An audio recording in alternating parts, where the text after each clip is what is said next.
Madali lang palang yumaman. Maging congressman ka at maging kaalyado mo si Martin Romualdez. Instant yaman ka, panoorin nyo to guys. Nasa Senado ngayong Lunes, September 29, si Davao del Norte Governor Edwin Hubahib para paimbestigahan sa Senate Blue Ribbon Committee ang isang issue na hindi may paliwanag na yaman. Target ng investigasyon, si Sofonias Ponyong Gabunada na nagsilbi raw bilang House Deputy Secretary General sa ilalim ni former Speaker Martin Romualdez. Ayon kay Hubahib, lumapit sa kanya ang mga kapitbahay ni Gabunada sa Tagum City na nagtataka sa biglang pagyaman nito. Yung bahay niya doon sa Dara in Apokon, Tagum City, and napakalaking halaga kung tingnan natin, kung i-evaluate lang natin, multi-million ang yung asset na yan, at na-acquired lang niya last 2023.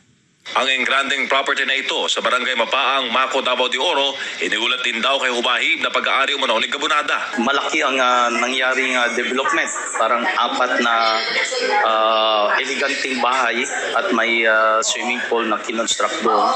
So yung private resort na yan, malaki ang budget at yan ay nakapangalan doon sa kanyang kapatid. At kung tingnan natin, wala naman ding negosyo at walang trabaho.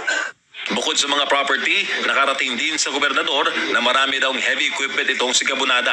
Ang posisyon bilang House Deputy Secretary General ay may salary grade 30 na may buwan ng sahod sa pagitan ng 196,000 hanggang 202,000 pesos. Bilang kaalyado ni Romualdez na ngayon na nasasangkot rin sa flood control kickbacks, ay pinasasagot daw ng mga taga Davao del Norte si Gabunada kung saan ang galing ang sinasabing assets na nauna lumabas sa isang major newspaper. Nakakahiya po sa probinsya ng Davao del Norte na yung lumabas sa Manila Times ay yung mismong taga Davao del Norte, constituents natin, na sabi doon na ang dami na niyang properties ngayon na hindi naman tukma doon sa sahod niya sa Kongreso. Nauna nang tinawag ni Gabunada na false report, false information at false narrative ang mga akusasyon laban sa kanya. Git niya, ito'y politically driven at layong sirain ang kanyang reputasyon.